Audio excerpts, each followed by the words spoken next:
All right, sudden infant death syndrome, or SIDS, occurs in thousands of babies each year, many times due to unsafe sleeping conditions. But Dr. Jennifer Arnold from Johns Hopkins All Children's Hospital is back to show us how to create a safe sleep environment for our little ones. Good morning. Good morning. Great to see you. Good to see you. This is my life right now. I bet, yeah. So, and even with my third, though, it's good to be reminded on what is the best safe sleeping practices, right? We all get tired. Oh, absolutely. And that's the thing. I think all parents want to do the right thing, but you're tired. So just reminding yourself what is safe sleep is so important. And so first of all, most important is to have your baby sleep in a crib or a bassinet by themselves on their back and with no bumpers, no toys, no bedding, no blankets, really nothing. Their onesie on is all they need, because we know that some of these practices, by having a baby sleep by themselves on their back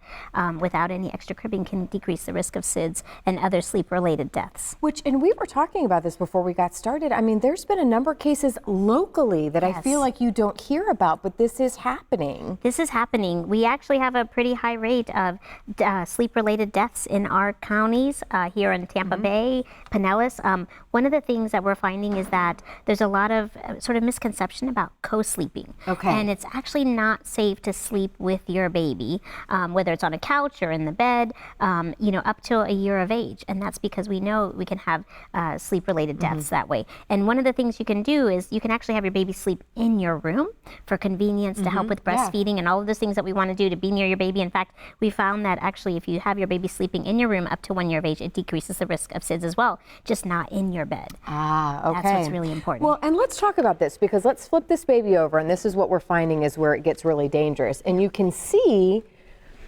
where, I mean, if a baby can't pick up his neck very good, I mean, what age are we talking about too? I mean, how strong do they have to be before they can go Absolutely. on their stomach? So most folks know that the increased risk of SIDS is up until about 6 months of age, but it can happen even later. And that's because we know around 6 months of age, most babies are able to roll over, hold up their neck, and push themselves into a safer position. But unfortunately, up until 6 months, most babies, and every baby is going to be a little different, is not going to be strong enough potentially during sleep to be able to, get their head into a safe position. So we recommend back to sleep for sure for all babies, a year of age and less, really. And it's interesting, we were talking about too, I always assumed when you hear about these stories that it's because literally their airway is blocked or something is blocked. But you were saying that even the carbon monoxide, breathing that, if they have kind of their airways covered, is not good. Yes. So really, when you think about the risk of sort of a suffocation-related death, it's going to be, retaining that carbon dioxide that you're breathing, unable to get,